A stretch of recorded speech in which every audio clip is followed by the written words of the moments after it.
think is the greatest desire of a human being? We talked about what is the most important thing in life, and I shared my perspective while you had yours.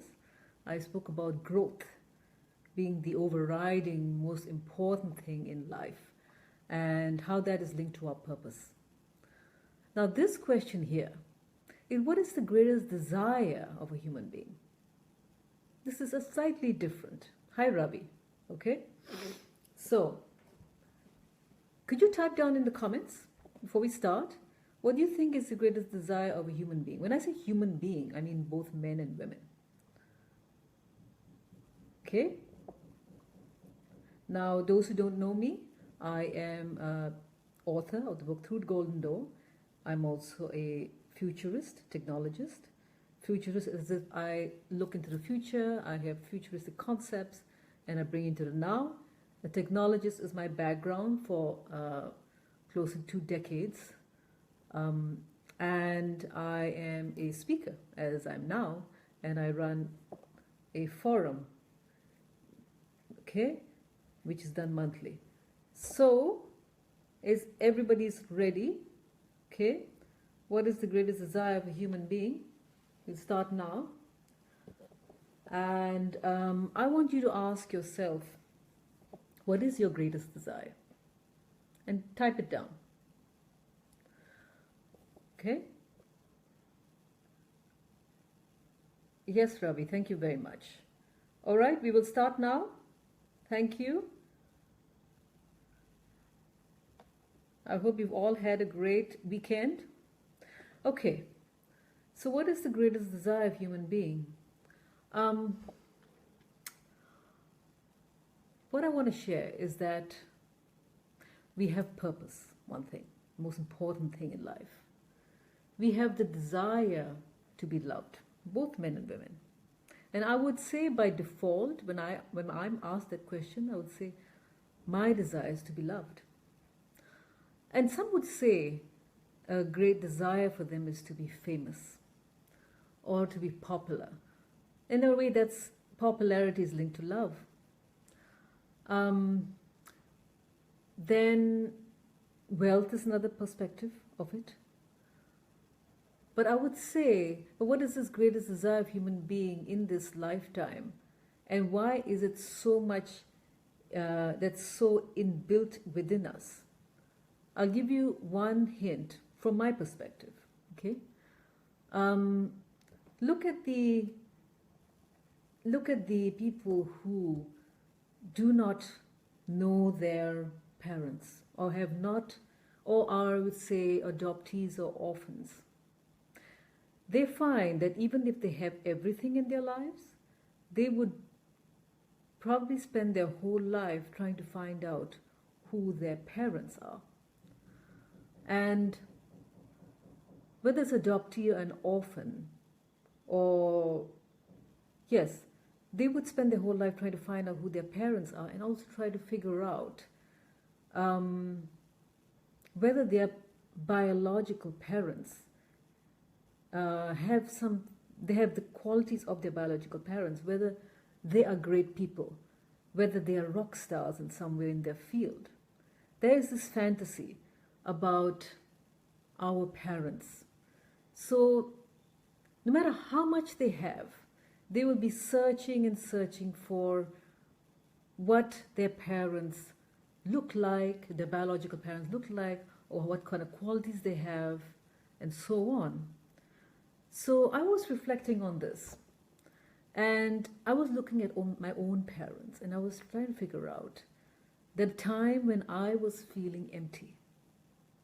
And I realized was when I had a disconnect with not only with my biological parents. Thankfully, my biological parents are also my real parents, but also with my heavenly parent. I thought that the greatest desire in my heart was just looking for romantic love, was getting a great career, was having a decent good amount of money, was being popular. But I found that despite all that, I had still a kind of emptiness. even though I'm not an orphan. So that's what I thought. I was not an orphan. But I realized later on in life that I was still an orphan in some way. I was an orphan from the perspective of being with my heavenly parent. So that's the thing. Now, many of us have this trouble of feeling totally comfortable wherever we are, no matter how welcome we may be. Or even discomfort in terms of like we have a distancing or indifference is because of that disconnect. I don't know whether you have experienced that kind of feeling, that the lack of groundedness. So no matter how much you have, because of the disconnect with your parents, with your heavenly parent and with your biological parent, or not knowing who they are. So you have this lack of groundedness. So there is this internalized nomadic notion that we don't feel like we belong anywhere in particular. Even when we do settle somewhere, we often work so hard to prove our worthiness, but in somehow we don't feel good enough. So there's this thing that desire is unfulfilled. So I found that over the years that I would actually had to work on that relationship with my parents, and many times it is not a great relationship. It is tumultuous. It is sometimes a lot of disagreements. It is definitely maybe unharmonious. But I realized that once I started working on it, I found and I developed the groundedness in my own life. My parents are divorced for over 20 years. My father lives in Singapore. My mother lives in Pakistan. And I only get to see her once, twice a year. I made an effort to see my father at least 3-4 times a week here in Singapore. I speak to my mother every single day, and I found with that groundedness I was developing in my own life, everything else was getting a lot better, whether it's my own personal relationships, my work, everything. It created a strong foundation. Even though our thinking is not similar, they considered me, at first they would consider me unusual in my thinking. But then when we developed that relationship, they became more in tune with how I would look at things. And I had an understanding and compassion to why they look at things that way. And over the time, I found that as I was spending more time with them, the relationship became closer. And not only that, I realized why, what was the really key factor that most human beings are looking for. And that is to know and be like our parent. To be in the image of our parents. It's something that's so ingrained in us, inbuilt in us. When I mean parent, I don't mean biological parent, but also the heavenly parent, our creator. It's so much deep within our DNA. We don't realize it, but we really want to be an image of our creator. And when we become more and more in the image, we not only evolve, but there is this sense of peace and that true accomplishment that I feel now.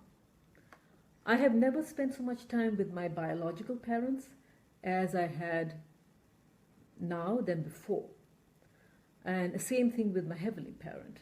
So that amount of security in love, security in the relationship has never been like that ever before. So that step upwards, that unity with the Creator, and great relationship. I realized that God and my biological parents were giving me direction, paternal, maternal direction, giving me counsel, giving me confirmation. And as I spent more time with them, I was becoming more and more like them. So that's one thing I wanted to share really today, even though it's something which is we may take for granted, but I feel that it's so important to set aside certain time, enough time in a week, in a day, to connect with our parents, whether it's just a phone call, whether it's an email, whether it's a brief visit, that they're so important. And also spending time in meditation, meditating and having a conversation with our Heavenly Father. And that creates a great grounding for us. There's this theory, those who know physics, the tuning fork theory, that the tuning fork, the smallest tuning fork rises up to the largest tuning fork. The greatest tuning fork, the biggest one, brings up the smallest one to its higher frequency. And that's even in physics. So when we spend more time with our parents, we actually get risen up. And that wonderful one-to-one relationship of arising in the tuning fork theory, the resonance theory, is a gift to us in our lifetime. I thank you very much.